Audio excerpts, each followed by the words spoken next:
सह्याद्री परिवर्तन सामाजिक संस्था यांच्या वतीने 75वा संविधान दिवस रोटरी क्लब पनवेल येथे उत्साहात पार पडला। यावेळी पनवेल तालुक्यातील अनेक मान्यवर उपस्थित होते। सगळ्यांना जय भीम, जय संविधान। सह्याद्री परिवर्तन सामाजिक संस्था पनवेल महाराष्ट्र राज्य यांनी आज 75वा संविधान दिन गौरव समारंभ आयोजित केला आहे। त्या समारंभाच्या सगळ्यांना खूप खूप शुभेच्छा।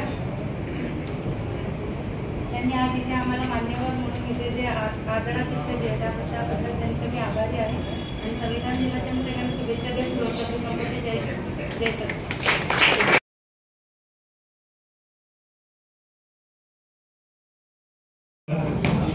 सर्वांना मानाचा जय भीम, जय शिवराय, जय संविधान। आज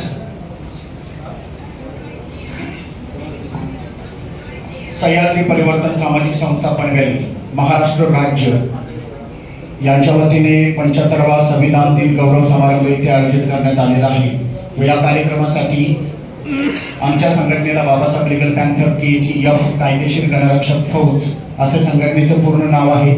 इथे तुम्ही आम्हाला निमंत्रित केलात आणि जो मान सन्मान दिला त्याबद्दल सर्वप्रथम मी सह्याद्री परिवर्तन सामाजिक संस्था या संस्थेचा मी खूप खूप आभार व्यक्त करतो। संविधानावर आपण बोलत आहोत आणि मला करंदीकर साहेबांनी तर आता परमिशनच दिलेली आहे जास्त वेळ बोला, पण नक्कीच मी जास्त वेळ बोलणार नाही आहे इथे, कारण मान्यवर भरपूर येत आहेत। एक एक मान्यवर बोलून गेले तर बरोबर होईल, म्हणजे नवीन येणाऱ्या मान्यवरांना इथे बसायला पण जागा मिळेल असं मला वाटतं। 1-2 गोष्टी मला फक्त इथे नमूद करायच्या आहेत, कारण संविधान हा विषय खूप मोठा विषय आहे आणि त्याच्यावर 10 मिनिट किंवा 15 मिनिट बोलणं म्हटल्यानंतर this is not possible for anyone. म्हणजे ते कायदे तज्ञ बसलेले आहेत, साहेब बसलेले आहेत, माझ्या मिसेस ॲडव्होकेट नीलम भोसले त्याही बसलेले आहेत। पण माझा जेवढा संविधानाचा अभ्यास आहे त्याच्यावरून मला जरा 2-3 गोष्टीवर इथे फक्त फोकस करावा लागेल, कारण वेगळ्या पद्धतीने संविधानाची मांडणी आपल्या समोर करण्याचा मी प्रयत्न करतो बघा। कारण कसं आहे, ज्यावेळेस संविधान ऍक्सेप्ट करण्यात आलं, अडॉप्ट करण्यात आलं, म्हणजे 2 गोष्टी आता जे ॲडव्होकेट साहेब बोलून गेले त्या दोन्ही गोष्टी आपल्याला माहिती आहेत की 26 नोव्हेंबर 1949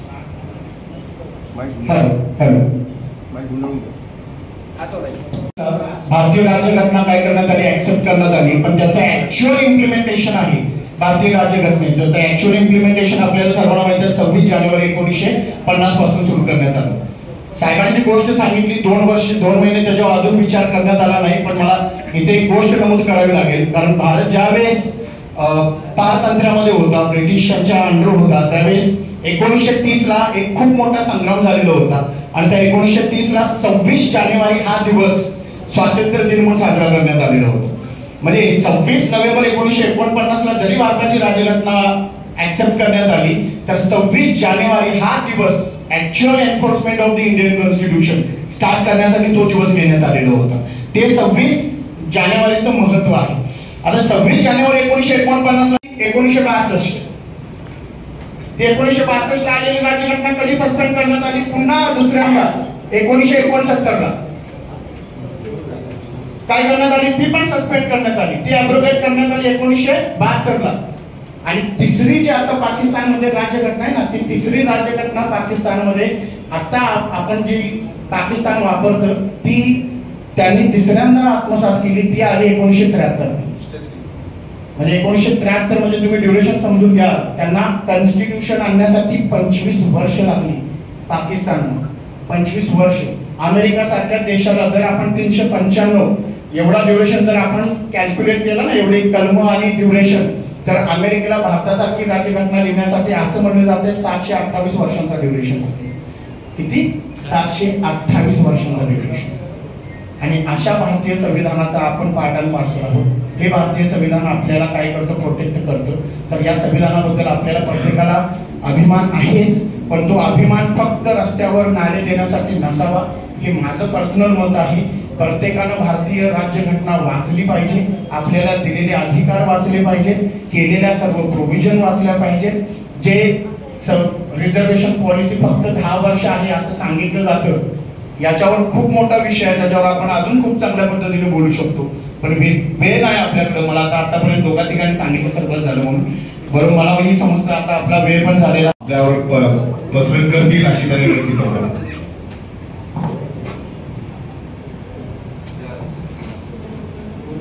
पहिली सभा अशी बघितली माझ्या इतक्या वर्षाच्या आयुष्यामध्ये, वक्त्याला नेहमी चिठ्ठी दिली जाते की तुमचं म्हणणं 2 मिनिटात आटपा. करंदीकरचा प्रत्येकाला सांगत होते की तुम्ही जास्तीत जास्त बोला. अनेक मान्यवर या ठिकाणी बोललेले आहेत. मी नंदकुमार कांबळेंना सांगितलं होतं की मला आजच्या कार्यक्रमाला येता येणार नाही, परंतु नंदूचं आमंत्रण म्हणजे आलंच पाहिजे. मग मी उद्या नापास झालो तरी चालेल. त्याचं कारण असं आहे की उद्या माझं फायनल इयरचं लॉचं, इंटरनॅशनल लॉचं उद्या माझा पेपर आहे आणि तो पेपर सकाळी 10 वाजता आहे. आणि मी म्हणालो मी आलो की मला 5-10 मिनिटांमध्ये मोकळा करा, मला उद्या अभ्यास करायचा आहे. नंदकुमार कांबळे म्हणाले नापास झाला ते तिकीट लागले तर पुढच्या वेळेला त्या कार्यक्रमात आहे. पण एक गोष्ट चांगली झाली की सगळे आर्टिकल डोक्यावरून निघून गेले, पण काही आठवले ते उद्या आले तर कदाचित लिहिता येईल, म्हणजे अभ्यासाला का वेळ माझा वाया गेला ना असं माझी खात्री पडली. तर अशा या केलेल्याच्या वातावरणामध्ये भारतीय संविधान, त्याची जपणूक, त्याची मांडणी, त्याची बांधणी आणि पुढील काळातले आपला भारत देश आणि भारतातली धर्मनिरपेक्षता आणि समाजवाद या 2 गोष्टीवर रामकृष्ण स्वामी यांनी जी जनहित याचिका दाखल केली होती, त्या जनहित याचिकेचा काल निकाल लागला आणि सर्वोच्च न्यायालयाने मान्य केलं, स्पष्ट सांगून टाकलं की कोणत्याही परिस्थितीमध्ये धर्मनिरपेक्षता आणि समाजवाद हे 2 शब्द आता काढता येणार नाही. त्यामुळे भारतीय संविधानाचा हा काल सर्वोच्च न्यायालयामध्ये झालेला सगळ्यामध्ये मोठा विजय आहे हे आपण आज नमूद करून घेतलं पाहिजे. संविधानावर वेगवेगळे कलम, वेगळी परिशिष्ट या सगळ्याची बांधणी करताना संविधानात 1-2 तासापुरता हा विषय संपलेला आहे. हा फार मोठा विद्वत्तेचा विषय आहे, समजून घेण्याचा विषय आहे. मी नंदकुमार कांबळे या कार्यक्रमाच्या निमित्ताने एवढं सांगेन की यापुढे ज्या वेळेला तुम्ही संविधान गौरव दिन का साजरा कराल त्यावेळेला या विचार मंचावर चांगले वक्ते बोलणारे, जे संविधानाची व्यवस्थित मांडणी करू शकतील, त्याच्यामध्ये एक प्रत्येक जातीचा किंवा प्रत्येक धर्माचा एक माणूस तो पुढे येऊन बोलला पाहिजे. अलीकडे देशामध्ये चित्र निर्माण केलं जातं की संविधानाची जबाबदारी फक्त बौद्धांची, की संविधानाची जबाबदारी आहे दलित, शोषित, वंचितांची.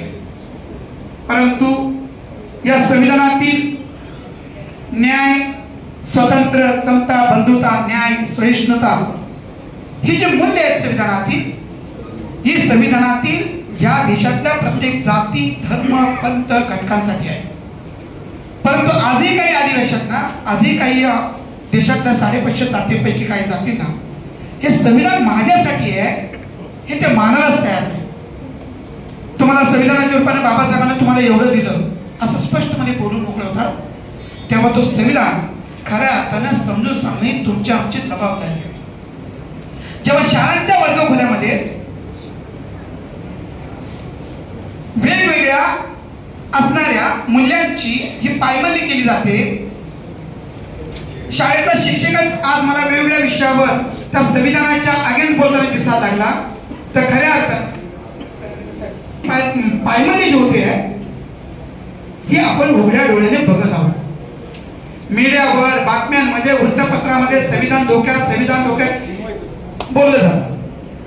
कुणीतरी ऍडव्होकेट माझे मित्र या ठिकाणी कांबळे साहेबांनी, विशेषतः आनंद कांबळे साहेबांनी सांगितले की काँग्रेसनं संविधानावर अन्याय केला. मतभेद असू शकतात, विचारामध्ये तफावत असू शकते, परंतु मी असं मानणाऱ्यापैकी आहे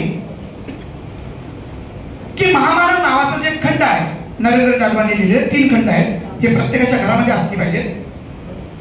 त्या खंडामध्ये बाबासाहेबांनी आयुष्यामध्ये जितकी भाषणे केली तेवढ्या भाषणामध्ये तेवढी भाषणाच्या खंडामध्ये आहेत. नरेंद्र जाधवांची 3 खंड आहेत भाषणाची.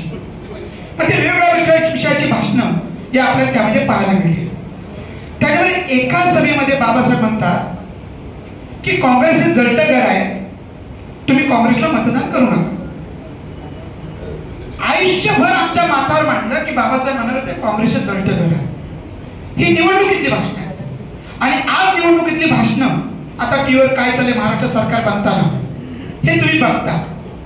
मी असं मानणाऱ्यापैकी आहे की ठीक आहे, बाबासाहेब आंबेडकर म्हणाले की काँग्रेस जळतं घर आहे, पण तुम्ही मान्य करा की जर काँग्रेसने ठरवलं असतं की बाबासाहेब आंबेडकरांना मसुदा समितीचं चेअरमन बनवायचं नाही, तर गांधींची इतकी ताकद होती, नेहरूंची इतकी ताकद होती, या देशामध्ये ते जे बोलत होते ते घडत होतं. आणि त्यांचे मुद्दे कापणारे या देशामध्ये कोण नव्हतं. पण तुम्ही ऐकलं असेल अनेक गाण्यांच्या आपले जे गायक जेव्हा गाणी करतात, प्रबोधन करतात, तेव्हा तुम्ही सांगितलं असतं की अनेकांनी जेव्हा सांगितलं की आपण मार्टिन लुथर किंगकडे गेले, तुम्ही देशाची भारताची घटना लिहा. मग शेवटी गांधीजींनी सांगितलं की नेहरूंनी ठरवलं की नाही नाही, या देशाची सर्वोत्तम घटना बाबासाहेब आंबेडकर लिहू शकतात, त्याच्या समावेश न्याय देऊ शकतात. हे आपल्याला कसं विसरत आहे. त्यामुळं त्या कालखंडातले जे पक्ष, त्या कालखंडातल्या ज्या घटना आहेत, त्या घटनेवर आपण परिपूर्ण अभ्यास करून आपली मतं त्या ठिकाणी व्यक्त केली पाहिजे. काळ बदलतो. आता कोणीतरी वक्त्यांनी सांगितलं की बाबा आता 450 घटना दुरुस्ती झाली. घटना दुरुस्ती होत प्रत्येक घटनेमध्ये बाबासाहेबांनी लिहून ठेवले की तुम्हाला जेव्हा जेव्हा वाटेल त्या वेळेला तुम्ही घटना दुरुस्ती करू शकता. आपण जेव्हा म्हणते घटना दुरुस्ती केली आणि संविधानात अन्याय केला, मग बाबासाहेबांनी त्या कलमामध्ये लिहून ठेवलं की तुम्ही तुमच्या सोयीनुसार तुम्हाला काळानुरूप जशी गरज लागेल त्या वेळेला तुम्ही त्याच्यामध्ये कमेंटमेंट करू शकता, त्याच्यामध्ये तुम्ही दुरुस्ती करू शकता. हे बाबासाहेबांनी सांगितलं. बाबासाहेबांनी लिहिलं म्हणून तुम्ही संविधान दुरुस्ती करू शकता, हे आपण दुर्लक्षित करतो. मला एक सांगायचं उदाहरण सांगतो. जेव्हा संविधान दिलं तेव्हा मोबाईलचा जन्म झाला होता का? मग सायबर क्राईमवर कायदे निर्माण करावे लागतील की नाही करावे लागतील? राईट टू एज्युकेशन जे आहे 7 ते 14 वर्ष वयागाठी मुलांचं सक्तीचं शिक्षण हा कायदा करावा लागला 2005 ला. आणि कायदा काय सांगतो की 6 ते 14 वयोगटातील मुलाला जर तुम्ही एखाद्या पालकाने शाळेत पाठवलं नाही तर त्या पालकांना सजा होऊ शकते. हे संविधानाने केलं, कायदा दुरुस्ती करावी लागली. तर ज्या वेळेला परिवर्तनाची लढाई होते, ज्या वेळेला संविधान फक्त काय म्हणणं आहे संविधानाचं की संविधानाच्या आत्म्याला, संविधानाच्या ढाच्याला म्हणजे स्वतंत्र, समता, बंधुता, न्याय आणि सहिष्णुता या मूल्यांना या देशातल्या कोणत्याही किती मोठ्या प्रस्थापित नेत्याला किंवा किती बहुमतातल्या सत्ताधारी पक्षाला या ढाच्याला हात लावता येणार नाही. हे संविधानाची मूळ ताकद आहे. आणि म्हणून भारतीय जनता पार्टीचं म्हटलं की संविधान बदलणार तर 302 खासदार होते मागच्या निवडणुकीमध्ये, काही झालं नाही. एक चित्र उभं केलं जातं की थोडे कलम चेंज करून संविधानाला उद्ध्वस्त करायचा प्रयत्न करतील. परंतु तुम्ही पाहिलं असेल की आंबेडकरी समाज संविधानाबद्दल जागृत आहेच, पण त्याच वेळेला हळूहळू इतर जाती धर्मामध्ये ती जनजागृती संविधानामध्ये व्हायला लागलेली आहे. ही देखील काळाची गरज आहे. खरं म्हणजे आता जे लायक ग्रुपचे जे कार्यकर्ते या ठिकाणी आले होते, सगळी तरुण पोरं समोर बसली होती. आमच्या वक्त्यांचं काय होतं माहिती का? अरे आता हे बोलणार होतो, हे बोलून गेले, आता काय बोलू? तर तरुण मुलं, आगरी समाजातली तरुण मुलं समोर बसलेली आहेत. हे खरं अर्थानं हे संविधान साळी, माळी, कोळी, आगरी, ढोर, मातंग अशा प्रकारच्या 350 जातींमध्ये शेड्यूल कास्टच्या किती जाती आहेत? 42 जाती आहेत.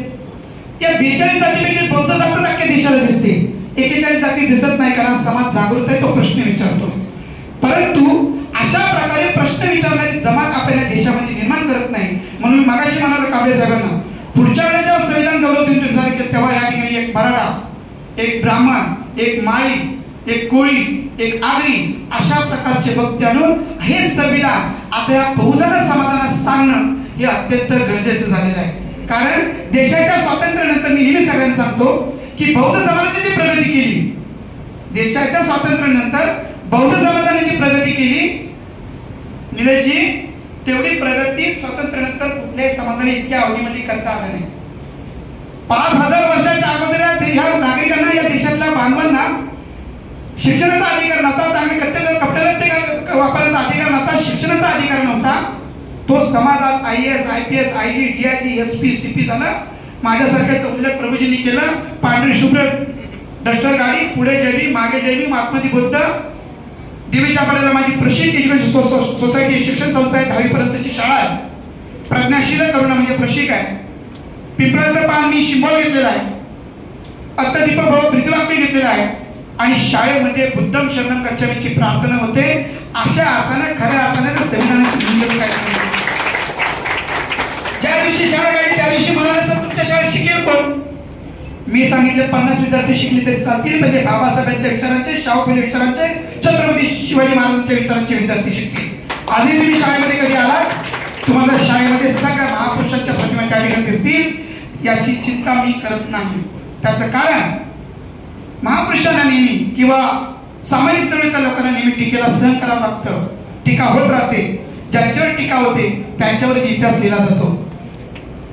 कांबळे साहेब, नंदकुमार कांबळे साहेब, गमरे साहेब आणि त्यांची संपूर्ण टीम हे तुम्ही चांगलं काम या ठिकाणी करताय. एक विचारधारा आहे तुम्ही लोकांमध्ये. किती सक्सेस, किती अनसक्सेस, लोक किती, काय किती, याचा विचार कधी करायचा नसतो. मी एक लेक्चरर म्हणून, मी पिल्लई ग्रुपमध्ये प्राध्यापक आहे. एक लेक्चरर म्हणून मला जिथं जिथं शाळेमध्ये संधी भेटते, जिथे जिथं वर्गात मला हा विषय समोर येतो, त्यावेळेला हा संपूर्ण विचार महापुरुषांचा त्या ठिकाणी सांगण्याचा, विषयाच्या बाहेर जाऊन सांगण्याचा प्रयत्न करतो.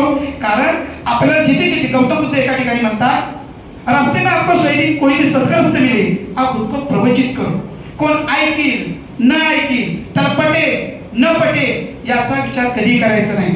तुम्हाला तुमच्या जीवनामध्ये जी गोष्ट तुम्हाला चांगली वाटेल, आपण कोणी आमदार बनणार नाही. आमदार बनायचं असेल तर किमान 25 कोटी पाहिजे, ते आपल्याकडे कधीच येणार नाही. आणि 25 कोटी असलेला माणूस आपल्यामध्ये येत नाही, तो ताजमहल हॉटेलमध्ये जाऊन बसतो. खासदार बनायचं असेल तर कमीत कमी 75 कोटी ते 100 कोटी पाहिजे, ते आपल्याकडे कधीच येणार नाही. आणि आपल्या समाजामध्ये ज्याच्याकडे 75 कोटी 100 कोटी आहेत तो आपल्यामध्ये येत नाही. त्यामुळं आपण हा मोठा की तो मोठा, तो छोटा का मोठा, माझं नाव घेतलं नाही, माझं हे घेतलं, मला त्यांनी छोटा उच्च दिला, त्याला त्यांनी मोठा उच्च दिला. इतर पाय संविधानाची पाय मिळली. मी आलो मला मोठा उच्च दिला, दुसऱ्या आले त्याने छोटा दिला. मी म्हणजे समानतेचा तत्व पाळला का या ठिकाणी? तर पाळलं नाही ठिकाणी. संविधान दिनाचा गौरव तर सगळ्यांना समान आहे, समान संधी, समान विचार. आणि खरं सांगतो साहेब, प्रत्येकाला बोलण्याची तेवढीच मिनिटं. एकाला काळ दिवसांचा जास्त बोला, बिंदास बोला, मी आहे तुमच्या मागे. तर हा विनोदाचा भाग सोडला. तर संविधान समजून घेताना यापुढे मी सगळ्या ज्या मायाप्रभूंनी त्या ठिकाणी बसलेल्या आहेत, माझे सगळे कार्यकर्ते बसले, प्रत्येक जण चळवळीचे प्रमुख कार्यकर्ते आहेत. तुमच्याकडे कार्यकर्त्याचा 5-10 कार्यकर्ता संच आहे. प्रत्येक आलेल्या माणसाची किमान 5 माणसं अशी आहेत की तुमचे एकदम खास आहे. नंदकुमार कांबळे यांनी कार्यक्रम ठरवलेल्या प्रत्येक कार्यक्रमाला तुम्ही प्रत्येकाने किमान 5 माणसं घेऊन या. आणि तुमच्या मुलांना, कोणी इंजिनिअरिंग करत असेल, कोण मेडिकलला असेल, कोण 10वीला असेल, कोण 12वीला असेल, कोण 8वीला असेल, आपलं कीर्तनासारखं करू नका. कीर्तनाला काय होतं माहिती का? सगळे रिटायर झाले, निवृत्त झाले नोकरीतून, कुटुंबातून, ते मग सगळे कीर्तनाला वयस्कर लोक जातात. ऍक्च्युली कीर्तनाची गरज कुणाला आहे? तरुणांना आहे. संविधानाची गरज कुणाला आहे? तरुणांना आहे. संविधान समजून सांगण्याची गरज कुणाला आहे? तरुणांना आहे. ज्यांचं वय 65 वर्ष आहे ते आयुष्यभर सांगत राहणार आहे, आठवड्याचं माझ्या खात्यावर टाकायचे, चंद्रकांत आठवडे मला पाणी द्यायची. हे आयुष्यभर आपल्याला आता ऐकायची गरज नाही. आपल्याला ही गरज आहे की तरुण मुलं, विद्यार्थी, आणि त्यांनी एक ज्योत दुसऱ्या ज्योतीतून पेटली पाहिजे असं म्हणतो. अशा प्रकारची मागणी जर आपण केली तर बाबासाहेबांचं संविधान, मला जे तुम्ही सन्मान करताना जे प्रतिमा दिली, ती प्रतिमा प्रास्ताविकाची दिली. न्याय, स्वतंत्र, बंधुता, न्याय आणि सहिष्णुताची मूल्य आहेत, त्या मूल्यांची आठवण करून देण्यासाठी मला जी प्रतिमा दिली. खरोखर तुमची जी सोच आहे, तुमचा जो विचार आहे, या कार्यक्रमाचा जो गाभा आहे, या कार्यक्रमाचा जो आत्मा आहे, तो आत्मा खऱ्या अर्थानं या ठिकाणी या कार्यक्रमामध्ये मला जाणवतं. टीका टिप्पणी हा लोकशाहीचा आत्मा आहे, ती केलीच पाहिजे. मतभेद झालेच पाहिजे, मनभेद होता कामा नये. आज आपण एकसंघ होण्याची गरज आहे. एक संघ आहोत देखील, ते संविधान आणि डॉक्टर बाबासाहेब आंबेडकर यांच्या मूल्यांवर. म्हणून वैचारिक भेदभेद, बघा एक विचार, एका घरामध्ये 4 माणसं असतात, 4 भाऊ असतात. एकाचं तोंड तिकडे, एकाचं तोंड तिकडं, एक तिकडे राहतो, तो तिकडे 1 वर्षभर जात नाही भेटायला. आणि परत आपण लोकशाही दिनावर चर्चा करणार. जेव्हा 4 भाऊ एकत्र राहत नाही तर 4 नेते ऐक्य व्हायला पाहिजे तुमच्या रिपब्लिकनांचं. कसं होईल? एक मराठवाड्यातला, एक विदर्भातला, एक कोकणातला, एक पश्चिम महाराष्ट्रातला, प्रत्येकाचं पंथ वेगळं, म्हणजे विचारधारा वेगळी, विभाग वेगळा, प्रत्येकाची सोच वेगळी. त्याला ज्या नंतर तो घडला, तो वातावरण मिळालं वेगळं. मी ज्या वातावरणात घडलं मी तसं वागणार. तुम्ही ज्या वातावरणामध्ये राहाल त्या वातावरणामध्ये तुम्ही बनत असता, घडत असता. त्यामुळं आजूबाजूचं वातावरण जे आहे ते वातावरण तुम्ही पॉझिटिव्हली आपल्या मुलांना दिलं पाहिजे. आई वडिलांची अत्यंत जबाबदारी आहे. पण एक वाक्य नेहमी आयुष्य लक्षात ठेवा, जे म्हणतील मला राजकारणाशी घेणे देणे नाही त्यांच्यापासून सावध राहा. जे असे बोलतात तेच लोकशाही खड्ड्यात जायला लागलेले आहे. कारण मी 12वीला असताना धडा होता एस.एन. जोशींचा, त्यातलं एक वाक्य होतं की तरुणांनी राजकारणात पडू की पडू नये. तर ते एस.एन. जोशी लिहितात त्या ठिकाणी, मी तर म्हणे तरुणांनी राजकारणामध्ये उडी घेतली पाहिजे. अहो काल परवा सिद्धार्थ खरात IAS अधिकारी होते मंत्रालयामध्ये, राजीनामा दिला नोकरीचा आणि मेहकर मोठे या गावातून निवडणूक लढवली, आमदार झाले. सचिन तेंडुलकर भले भारतरत्न होतील, खासदार व्हावं लागतं. लता मंगेशकर गानसम्राज्ञी असतील, तुम्हाला खासदार व्हावं लागतं. जयाप्रदाचं मिस्टर 100 वर्षाचा शतकाचा महाबादशाह नायक अमिताभ बच्चन, जया बच्चन खासदार व्हावं लागतं. तुम्ही जीवनात कुठेही जावा, सकाळी उठल्यापासून चाय मध्ये टाकणारी चायपत्तीचं भाव हे राजकारण ठरवतंय. तो झोपेपर्यंत गुड नाईट जर तुम्ही बटन दाबता त्यावेळेचं देखील त्याचं भाव देखील राजकारण ठरवतं. त्यामुळं तुम्ही आम्ही कोणत्याही राजकारणापासून वंचित राहता कामा नये. राजकारणामध्ये डोळ्यात तेल देऊन लक्ष ठेवून आपण राहिलं पाहिजे.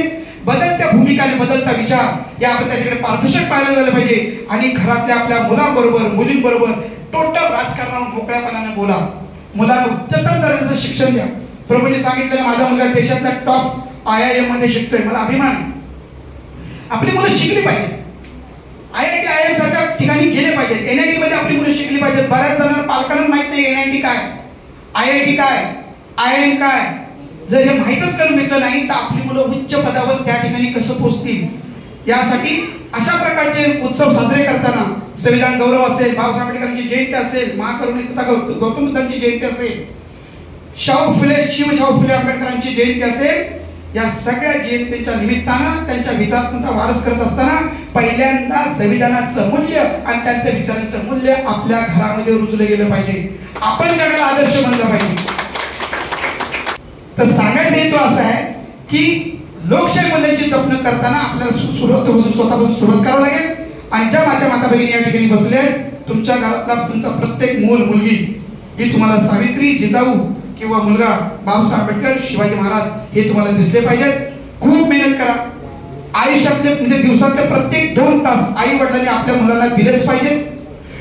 जे ज्येष्ठ म्हणजे नागरिक आहेत, तुमचे चांगले अनुभव आपल्या मुलांना, मी आयुष्यामध्ये असं केलं ऐकायला आवडत नाही, ते प्रॅक्टिकली बघतात. त्यांना सगळं माहिती मी बोलतोय ते. तर एमएचा त्यांचं नाव कोणत्या तरी रोडला द्यावं असं गेली 30 वर्ष आम्ही प्रयत्न करतोय. आपल्या बौद्ध समाजाच्या माणसाचं नाव कोणत्याही रोडला लागत नाही, कोणत्याही गल्लीला लागत नाही, ही शोकांतिक आहे. त्यामुळे आपला इतिहास आपण लिहिला पाहिजे. सबस्क्राईब करा प्रशिक न्यूज.